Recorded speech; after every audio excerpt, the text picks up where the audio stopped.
cuando termine la reunión, le voy a pedir por favor que no se vaya. Tengo un anuncio para hacer. 5 o 10 minutos. Primera carta del apóstol Pedro.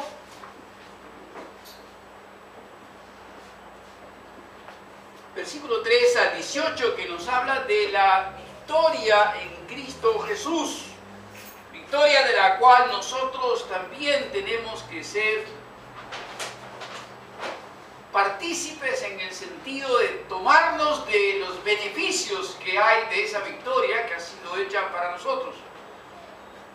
Leemos la palabra del Señor en primer lugar, verso 18, porque también Cristo padeció una sola vez por los pecados, el justo por los injustos, para llevarnos a Dios, siendo a la verdad muerto en la carne, pero vivificado en el Espíritu, en el cual también fue y predicó a los espíritus encarcelados, los que en otro tiempo desobedecieron, cuando una vez esperaba la paciencia de Dios en los días de Noé, mientras se preparaba el arca, en la cual pocas personas, es decir, 8, fueron salvadas por agua. El bautismo que corresponde ahora nos salva, no quitando las inmundicias de la carne, sino como la aspiración de una buena conciencia hacia Dios por la resurrección del Señor Jesucristo, quien habiendo subido al cielo está a la diestra de Dios, y a Él están sujetos ángeles y autoridades y potestades. Padre, te alabamos, Padre del cielo, todopoderoso Señor. Te alabamos y bendecimos tu santo nombre. Te damos toda la gloria y la honra, Señor, para ti.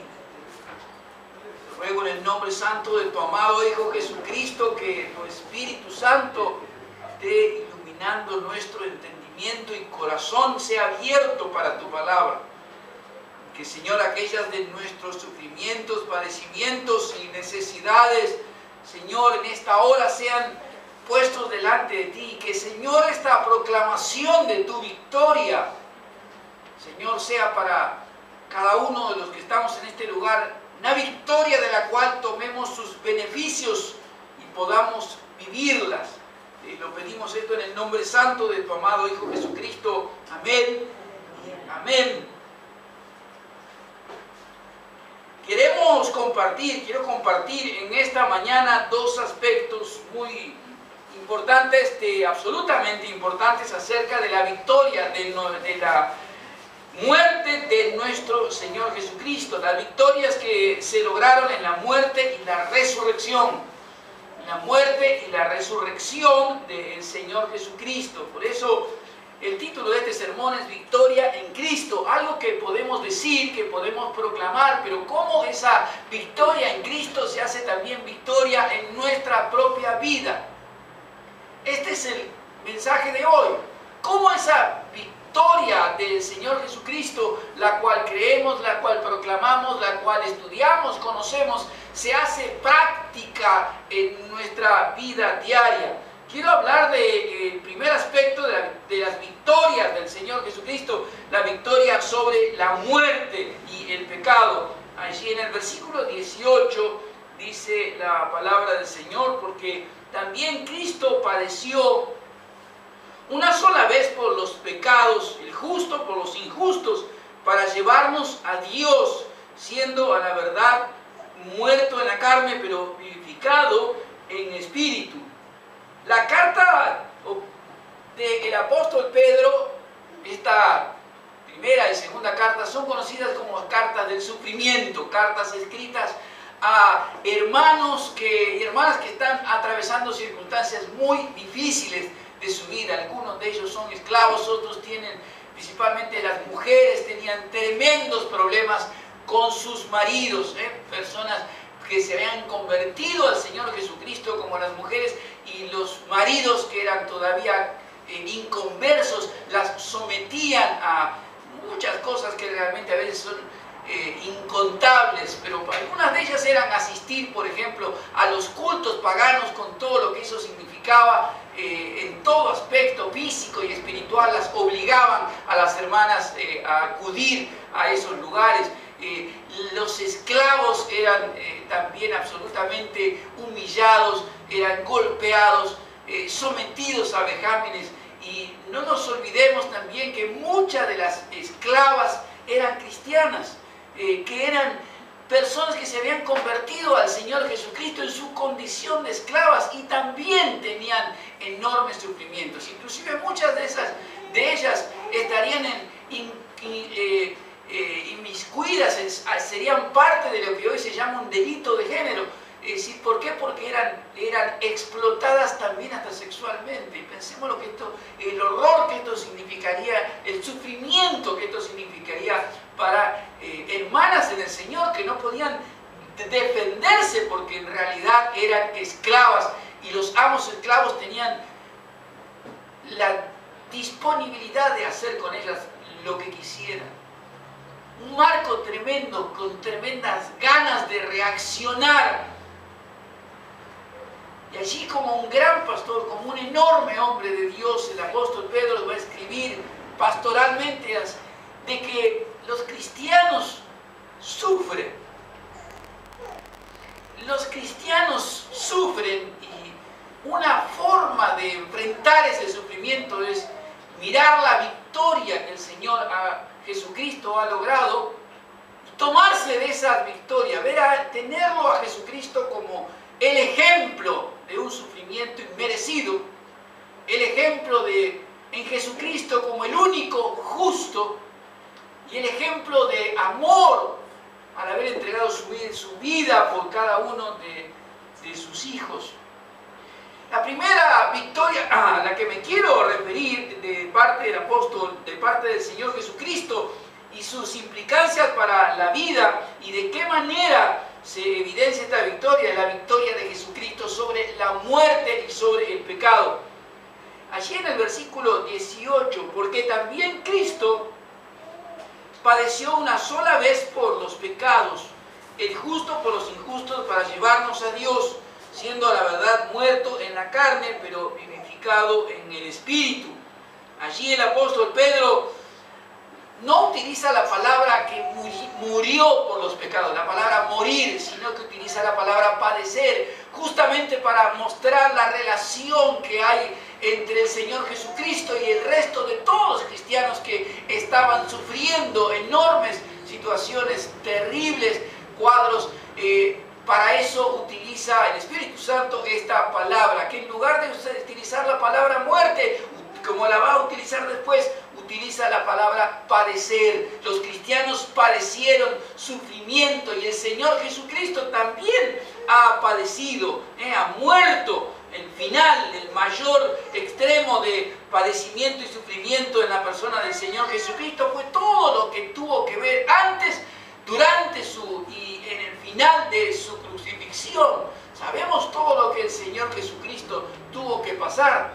No solamente el abandono de sus discípulos, el griterío de las multitudes, la burla de los líderes religiosos, la tortura por parte de los soldados romanos, la muerte en la cruz del Calvario, teniendo al lado uno que reconoce quién es, mientras que hay otro que encima es un blasfemo prácticamente para con él. Es decir, por eso el apóstol Pedro, sabiendo que está escribiendo a personas que sufren, quiere mostrar en primer lugar al Señor Jesucristo como el ejemplo máximo de sufrimiento, llegado hasta la muerte, que es hecha una sola vez por los pecados, con lo cual Pedro está teniendo en el trasfondo los sacrificios de los judíos, el sistema de sacrificio de los judíos que hacía necesario que por los pecados delante del Señor hubiera que ofrecerse una y otra vez sacrificios, en tanto que el Señor Jesucristo no solamente es el ejemplo, esta es una evidencia de cómo Él ha triunfado, de cómo es su victoria sobre el pecado y sobre la muerte. No solamente Él ha padecido hasta la muerte, sino que lo ha hecho una sola vez. El sacrificio, el padecimiento, el sufrimiento y la muerte del Señor Jesucristo por los pecados de todos ellos, de los que ahora mismo están recibiendo esta carta, de los que están atravesando circunstancias de padecimientos terribles, ha sido único, irrepetible, absolutamente suficiente para lograr el pecado, para lograr el perdón sobre todos sus pecados y todas sus faltas. Si hay judíos entre ellos, o si hay algunos que pretenden judaizarlos, ellos no necesitan volver al sistema de los sacrificios que había entre los judíos. El sacrificio del Señor Jesucristo fue absoluto, único, irrepetible y absolutamente todo suficiente. Vaya por favor a la carta a los Hebreos en el capítulo 9.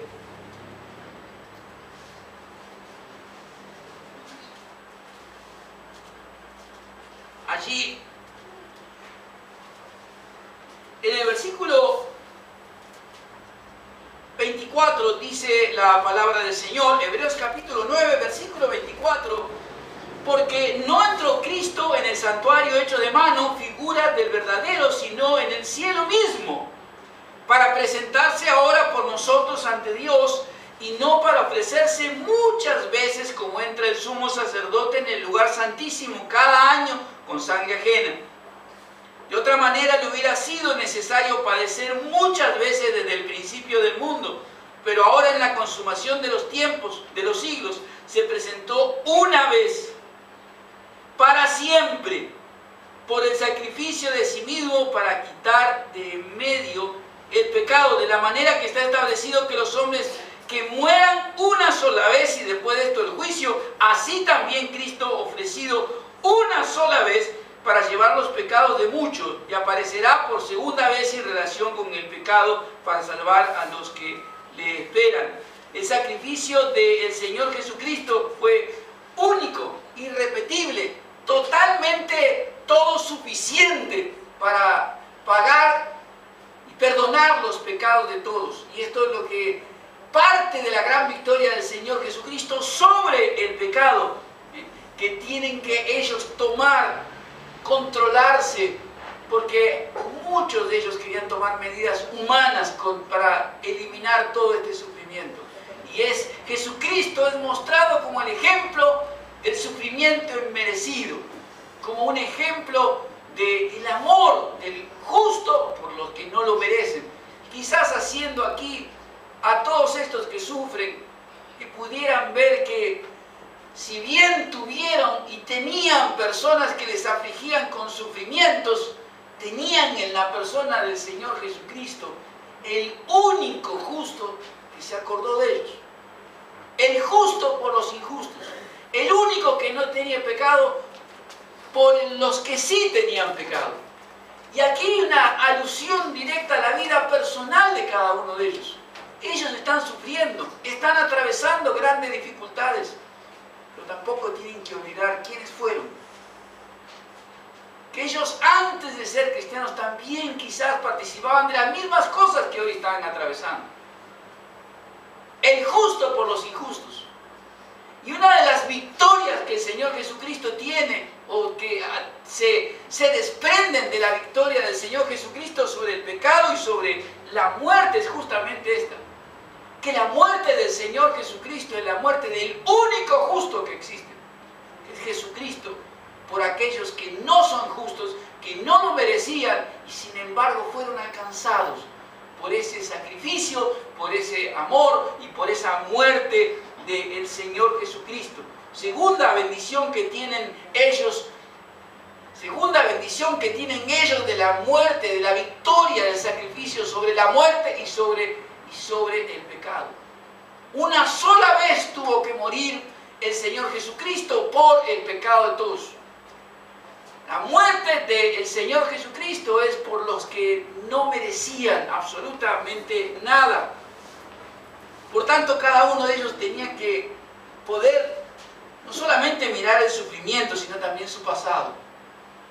No solamente mirar el sufrimiento actual que estaban teniendo, sino mirar el futuro.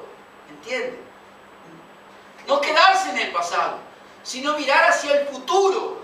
Porque la muerte del Señor Jesucristo, esta victoria de Jesús que muere pero se levanta de entre los muertos, por el poder del Espíritu Santo, tenía un propósito.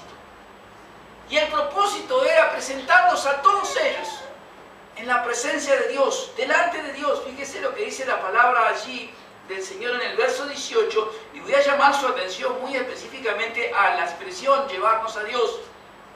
Porque también Cristo padeció una sola vez por los pecados, primera bendición. El justo por los injustos, segunda. Tercera, para llevarnos a Dios. La expresión llevarnos a Dios aquí es absolutamente importante, porque es utilizada mismo en las Escrituras, especialmente en el Antiguo Testamento. Esta expresión, llevarnos a Dios, tiene que ver con llevar a alguien y presentarlo delante de un ser superior, llevarlo delante de un oficial, delante del rey o delante de alguien superior, que en este caso es Dios mismo. Y lo que Pedro está diciéndole a estos hermanos y hermanas que están sufriendo en innumerables localidades: la muerte del Señor Jesucristo tuvo el propósito de perdonar todos sus pecados y reconciliarlos con Dios. La muerte del Señor Jesucristo tuvo el propósito, y la victoria de Jesucristo sobre la muerte tuvo también el propósito de que pudieran verse que ustedes no la merecían porque eran injustos. Sin embargo, el justo murió por los injustos.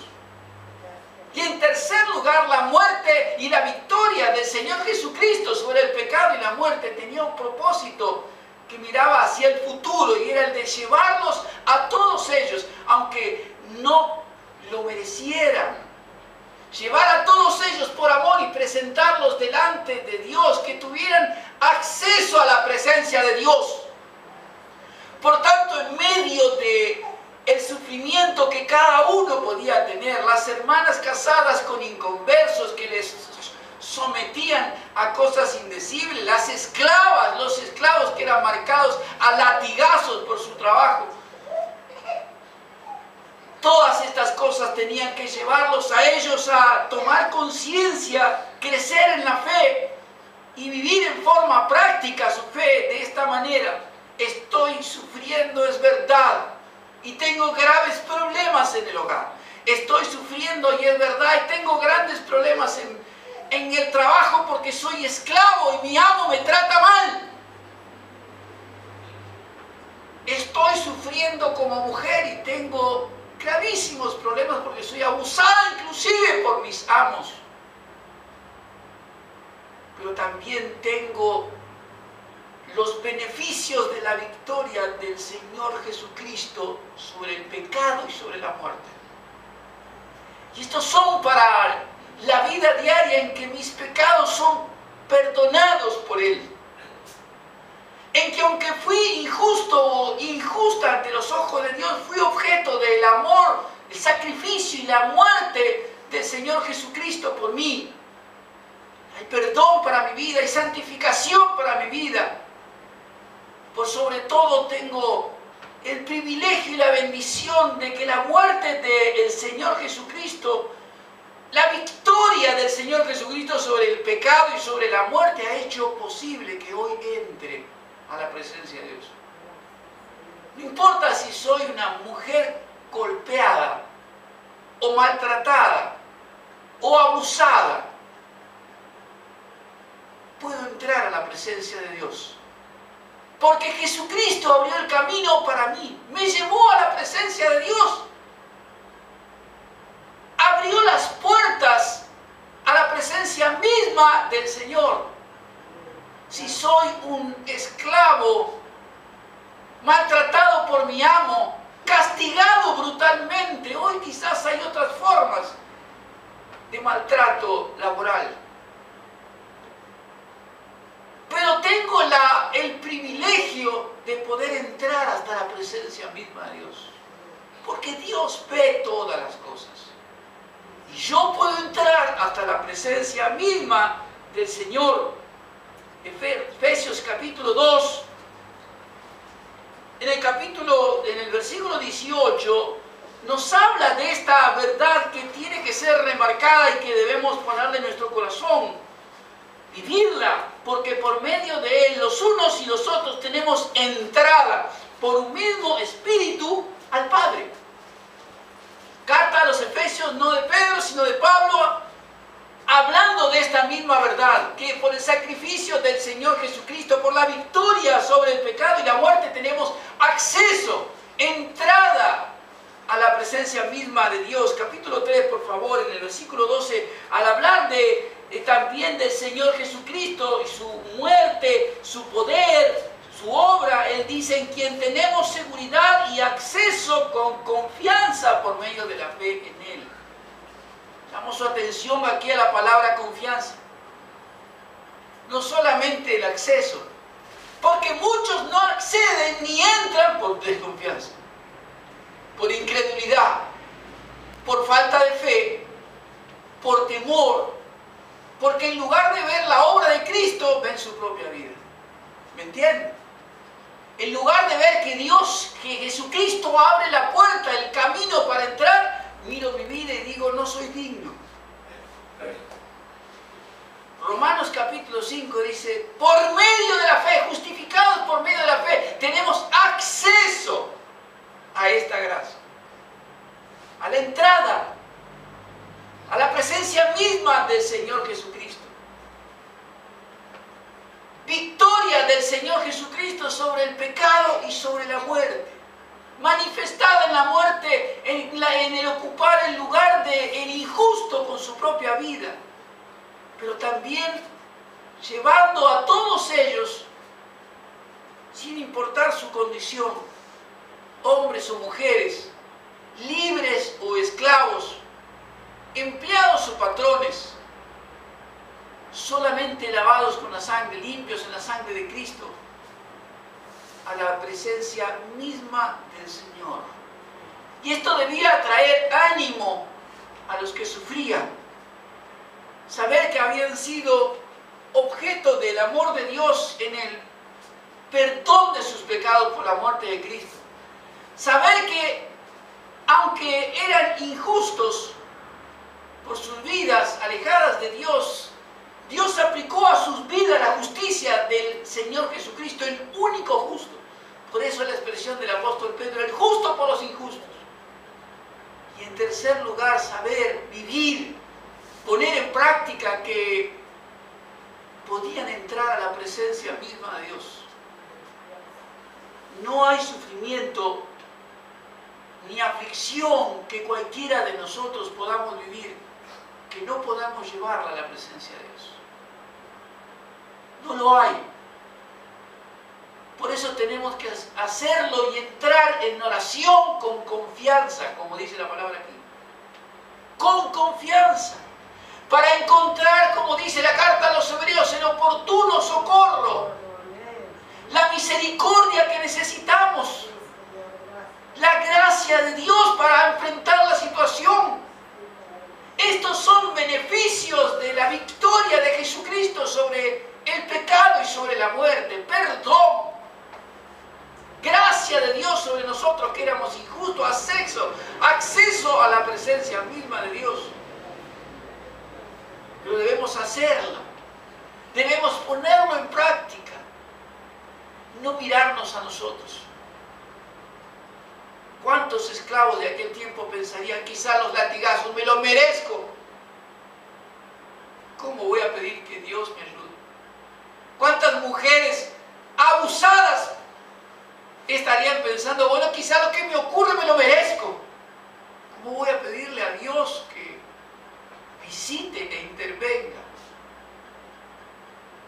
¿Cuántas esposas de aquel tiempo que eran obligadas por sus esposos a hacer cosas indecibles o a visitar lugares de cultos paganos con ellos, con el resto de sus amigos? Les recuerdo que la participación en los cultos públicos paganos era obligatorio. No era tan fácil escapar de este culto.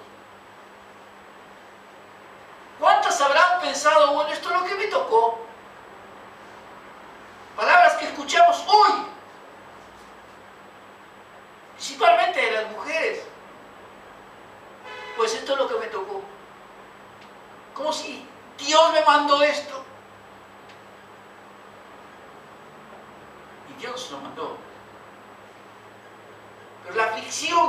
sufre, los sufrimientos que atraviesa, no deben ser resueltos mirándose a sí mismo, sino mirando lo que Dios hizo. Mirando lo que Dios hizo. Y Dios ha derramado su amor sobre nosotros. Nos ha mirado con ojos de misericordia y de gracia. No para nada, sino para visitar nuestras vidas. Y nos ha abierto, dice el apóstol Pedro, entrada. Nos hizo todo esto para permitir que pudiéramos entrar a la presencia misma de Dios. Entonces pensemos por un instante como iglesia, amados, los sufrimientos que atravesamos. En el hogar, en el trabajo, en nuestras relaciones interpersonales. Y dispongámonos a vivir en forma práctica la victoria de Jesucristo. Porque esta victoria se puede cantar, se puede leer, la puedo proclamar a otros, pero la vivo, la pongo en práctica en mi vida, los beneficios que hay que surgen de la muerte y victoria de Jesucristo sobre el pecado, o vivo una vida triste, angustiada totalmente, siempre, sin esperanza, que es lo peor que nos puede ocurrir. Tenemos acceso a la presencia de Dios. Y la victoria de Jesucristo para nosotros no son bienes personales. Aunque eso pueda venir como añadidura, son nuestro perdón, nuestra salvación, el acceso a la presencia misma de Dios, que no es para todos. No cualquiera entra a la presencia de Dios. Entran los salvos, los lavados en la sangre de Cristo, los nacidos de nuevo, y los que ponen en práctica estos beneficios de la muerte del Señor Jesucristo. Imagínense a alguien que tiene una enorme herencia, plasmada en un documento en alguna escribanía, bajo el nombre de testamento, que dice que a tal o cual le corresponden 100 millones de dólares. Y usted, sabiendo esto, no decide nunca ir a retirar ni el testamento ni el dinero que le corresponde. Es una persona enriquecida, favorecida, llena de oro, pero que vive en la miseria por no hacer uso de lo que tiene. Y esto es lo que el apóstol Pedro nos está enseñando como una implicación para nuestra vida diaria. Tenemos acceso a la presencia de Dios, lo cual no se puede comprar, lo cual a todos no es dado, pero sí a los hijos del Señor. Y nosotros somos hijos de Él, hijos e hijas, como se usa hablar hoy. Tenemos acceso a su presencia. Y el sufrimiento que usted pasa, pues debe ponerlo en la presencia de Dios. Como dice la palabra también, con confianza. Buscando el oportuno socorro, la misericordia. No tenga temor, no tenga miedo de doblar sus rodillas en su casa, en su hogar, y entrar a la presencia de Dios por medio de Jesucristo y decir: esto es lo que estoy viviendo. Hágalo. Viva esta victoria de Jesucristo. Algunos piensan que la victoria de Jesucristo es: digo 4 oraciones y ya está. Como si fuera magia. Y la victoria de Jesucristo es tomar conciencia de quienes fuimos injustos, de que recibimos perdón, salvación, de que nos ha sido dado entrada a la presencia misma de Dios. Todo eso es la victoria que Jesucristo nos trae. Lo debemos cada uno de nosotros sabiendo que esta victoria de Jesucristo está a disposición nuestra en forma práctica también. Debemos hacer uso de ella. Hacer práctica diaria de esta victoria. En segundo lugar, quiero hablar de un segundo aspecto de la victoria del Señor Jesucristo que se manifiesta de distinta manera. Verso 22, quien habiendo subido al cielo está a la diestra de Dios y a Él están sujetos ángeles, autoridades y potestades. Quiero leérselo nuevamente. Al hablar de Jesucristo y luego de su resurrección, dice el versículo 22, quien habiendo subido al cielo está a la diestra de Dios. Y a Él están sujetos ángeles, autoridades y potestades. Lo que el apóstol Pedro presenta aquí en segundo lugar es la victoria del Señor Jesucristo en su resurrección sobre las potestades espirituales, sobre el mundo demoníaco, que estaba detrás de muchas de las aflicciones, escuche bien,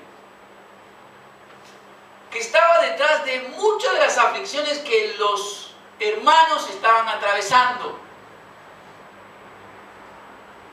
No iban a ver al diablo con cuernito y cola, pero sí lo que está diciendo el apóstol Pedro, y muy seriamente, es que detrás de muchas de las aflicciones que atravesaban hay un obrar del enemigo. ¿Me entienden? Quiero dejar esto en claro. Dice el apóstol Pedro aquí, habiendo subido al cielo, en primer lugar, ¿cómo se manifiesta esta victoria del Señor Jesucristo? En primer lugar, se manifiesta en la ascensión del Señor Jesucristo al cielo, como dice la palabra de aquí, a la diestra de Dios. Diestra que no solamente es un lugar, sino también es poder. Poder de Dios. Jesucristo está sentado a la diestra del Padre en el lugar de honor, pero también está en el poder del Señor, en el poder de Dios. Esta palabra, esta frase se utilizaba en el Antiguo Testamento para hablar, para describir el poder de Dios interviniendo en situaciones. Quiero repetirle esto, poder de Dios interviniendo en situaciones. Éxodo capítulo 15. Después de allí, mientras se describe la salida de Israel de Egipto, en el capítulo 15, en el versículo 6, habla de esta diestra de Dios y lo que significó para la nación de Israel. Tu diestra, oh Jehová, ha sido magnificada en poder. Tu diestra, oh Jehová, ha quebrantado al enemigo. Tremenda palabra. Tu diestra es poder. Y tu diestra ha quebrantado al enemigo. Tenemos que creer esto. Y tenemos que orar para que la diestra del Señor quebrante el poder de aquellos que son enemigos nuestros. Estén dentro de nuestra familia, en el trabajo, en el vecindario o donde sea. O se cree que porque somos cristianos no tenemos enemigos. Empezando por nosotros, nuestra carne. El mundo. ¿Y qué es el mundo? Una palabrita que describe de la puerta para afuera. El mundo y todos los que están en el mundo, que pueden llegar a adquirir y ser instrumentos de Satanás en contra nuestra, transformándose en enemigos de nosotros. Jesucristo está a la diestra de Dios, en el poder de Dios. Nosotros sabemos que esto es poder para quebrantar el poder del enemigo. Por tanto, si Dios nos da el discernimiento para saber quiénes son nuestros enemigos. Y por el amor de Dios le pido, no pretenda ser más bueno que Dios. Porque uno de los grandes problemas que tenemos en la iglesia, en las iglesias, es que se pretende ser más bueno que Dios. Sufrimos las consecuencias de los enemigos, pero cuando uno dice, hay que orar por esto, bueno, entonces, ¿quién lo entiende? ¿Quiere seguir así? Es esta dualidad que muchas veces vive el cristiano. Sé lo que me pasa, quisiera que se resuelva, pero ojalá no hubiera existido el problema.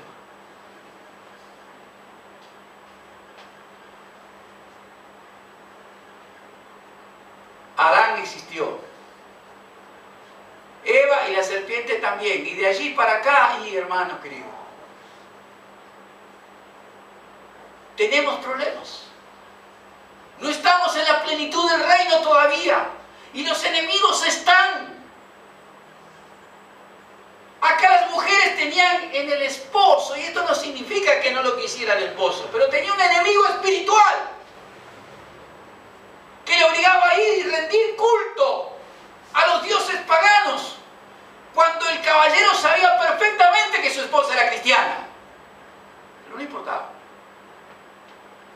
Tenemos hermanas aquí que eran abusadas por sus amos y sabían que eran cristianas y lo que estaban haciendo. ¿Qué va a decir? Ya, Señor, dale un latigazo, pero que no le duela.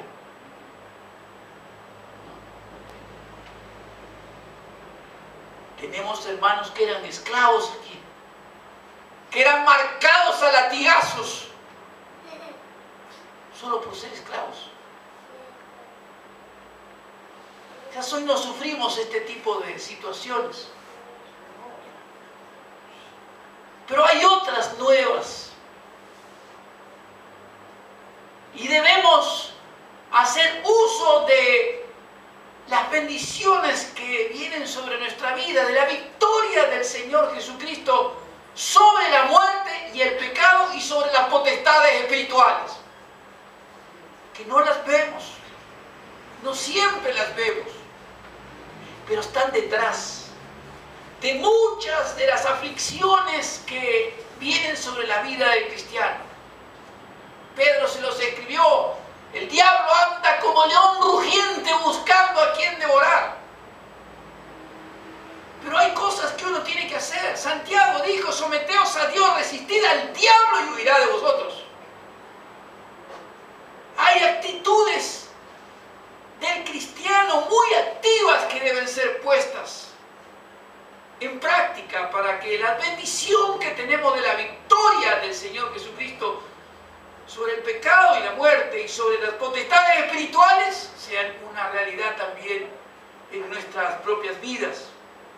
Esta victoria se manifiesta en primer lugar aquí en el poder que hay en Jesucristo sentado, ascendido a la diestra de Dios, y en segundo lugar en la sujeción que hay a Él de las potestades, los ángeles, autoridades y potestades. Efesios capítulo 1, allí en el versículo 20, dice: al hablar del poder que resucitó a Jesucristo de entre los muertos, dice: la cual operó en Cristo resucitándole de los muertos, sentándole a su diestra en los lugares celestiales, sobre todo principado, autoridad, poder, señorío, y sobre todo nombre que se nombra no solo en este siglo, sino también en el venidero. Poder del Señor Jesucristo sobre todo, sobre ángeles, sean buenos o sean demonios, sean jerarquías demoníacas. No está intentando el apóstol Pablo aquí dar una clase de demonología, pero sí está intentando mostrar que el poder de Dios, el poder de Jesucristo, es tan grande que no hay ni ángeles ni jerarquías de ángeles que sean más poderosos que Jesucristo. Y no solamente eso, sino que están sujetos a Él. están sujetos al Señor. No tenemos lucha contra sangre ni carne, sino contra potestades, contra gobernadores de las tinieblas, contra huestes espirituales de maldad.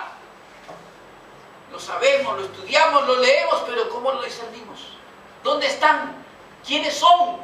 ¿Qué figuras adoptan cuando vienen sobre nuestra vida? A veces es un gobierno, a veces son personas, a veces son leyes.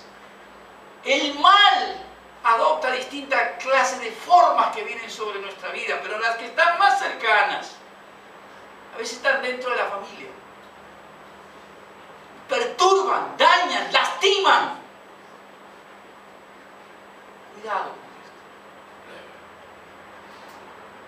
Y cuando digo cuidado, no digo cuidado que no se dé cuenta, cuidado de que no haga uso de lo que Dios le da.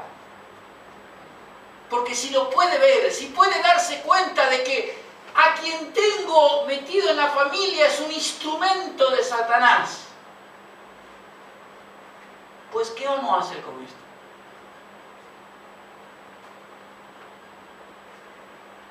Debemos ayunar, debemos orar, debemos leer la palabra de Dios, debemos no dejar de congregarnos, debemos utilizar todos estos medios de gracia que Dios nos da para que no solamente Dios destruya el poder del enemigo que utiliza quizás a un familiar o a un amigo, un vecino, un compañero de trabajo, un patrón, un empleado, sino también nuestras propias vidas sean santificadas. ¿Me entienden? Que nosotros también seamos santificados. Que cualquier poder del enemigo que esté influenciando no sea quitado de nuestra vida. No se trata simplemente de imponer las manos, echamos fuera a los demonios y ya. ¿Y después qué? ¿Y el lunes? ¿Y el martes? ¿Y el miércoles? Y cuando la semana continúa, volvemos otra vez a lo mismo. Debemos tomar esta victoria de Jesucristo, los beneficios que hay de la victoria de Jesucristo en forma práctica en nuestra vida. En primer lugar, tenemos que creer que hay poder.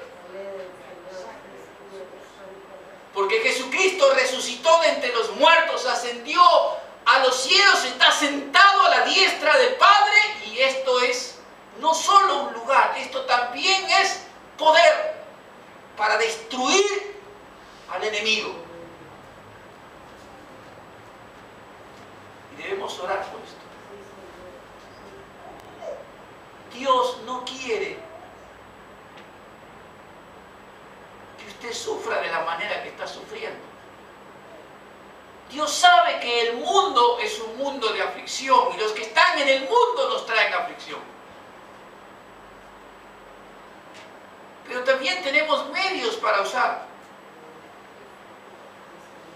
Ser obedientes a lo que Dios nos dice. No caer en el capricho y la terquedad y la desobediencia.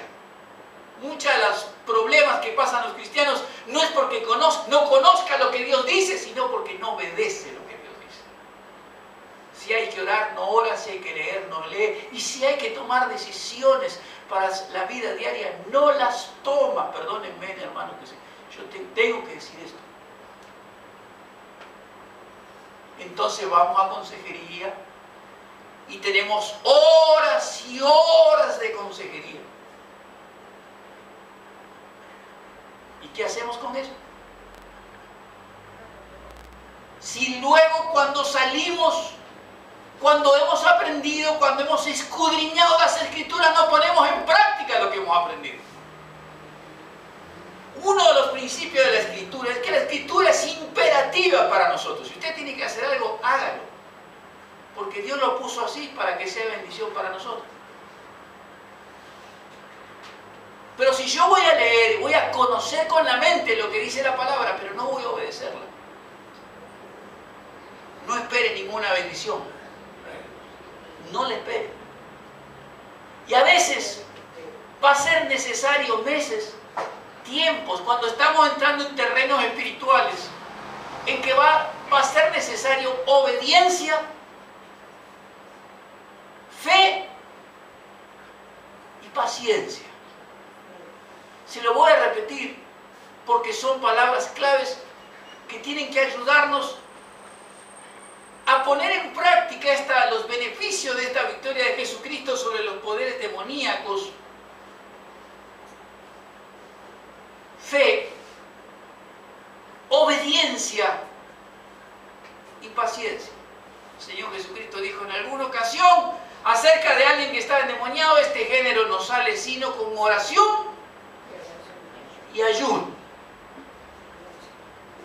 Por supuesto, esto es para los que creen. Uno no lo cree. Y orar lleva tiempo, y ayunar lleva tiempo. Quizá la bruja más conocida y más grande de la que tengamos noción en los últimos tiempos en Inglaterra está su autobiografía, no solamente en internet, también escrita en libros, Stolen Irving. Una mujer con poder, con un poder tan tremendo de poder matar animales, pájaros, palomas, en vuelo, atravesar el fuego sin quemarse. Una mujer cuyo poder era tan grande al punto de poder hacerse invisible a los ojos de los demás. Una mujer que se encontró, que Jesucristo la buscó y la salvó. Tardaron meses echando demonios de su vida. Pero también luego hizo falta meses de salir de la ciudad donde un matrimonio la llevó a vivir con ellos, y en donde estas prácticas que yo les estoy mencionando tuvieron que ponerse en práctica. Orar, leer las Escrituras, meditar, ayunar, esperar en Dios, hasta que finalmente toda obra espiritual del enemigo por el poder de Dios se retiró. Hay victoria en el Señor Jesucristo sobre el pecado y la muerte, y sus implicancias prácticas para nuestra vida las hemos compartido y debemos ponerlas en prácticas. Y una de ellas es el acceso a la presencia de Dios. Debemos entrar a la presencia del Señor. Da pena muchas veces en todas las iglesias que la reunión de entre semana, que la reunión de oración es el lugar donde menos gente va. Sea por el horario, sea por la razón que sea, pero la gente no ora. Y debemos orar. Debemos entrar a la presencia del Señor. En segundo y último lugar, debemos creer esta victoria de Jesucristo sobre los poderes demoníacos, y que en muchas ocasiones alrededor de nuestra vida hay poderes demoníacos que no son horrorosos, a veces tienen lindos rostros, a veces forman parte de la familia, o son amigos, o empleados, o empleadores, compañeros de trabajo. Cuidado con esto. A veces están dentro de la iglesia. Pero una de las maneras de enfrentar y tener nosotros también victoria sobre esto es creyendo lo que Dios dijo. ¿Qué razón tendría el Espíritu Santo en dejar este pasaje de que hay victoria de Jesucristo sobre las potestades espirituales y después ningún cristiano va a tener ningún enfrentamiento con alguna potestad espiritual?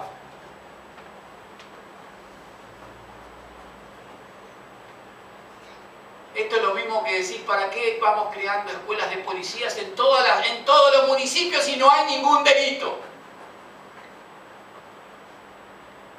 Tenemos batallas espirituales.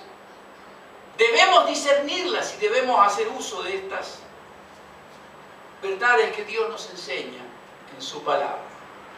Hay victoria en Jesucristo. Hay victoria sobre los poderes espirituales. Y hay victoria sobre el pecado y la muerte. Y nosotros podemos y debemos participar de esa victoria del Señor. Amén. Amén. Oramos. No vamos a cantar, vamos a orar ahora y quiero por favor pedirle 5 minutos, no se vayan. Señor, te alabo, te bendigo. Gracias te damos en el nombre precioso de tu amado Hijo, el Señor Jesucristo, por tu gran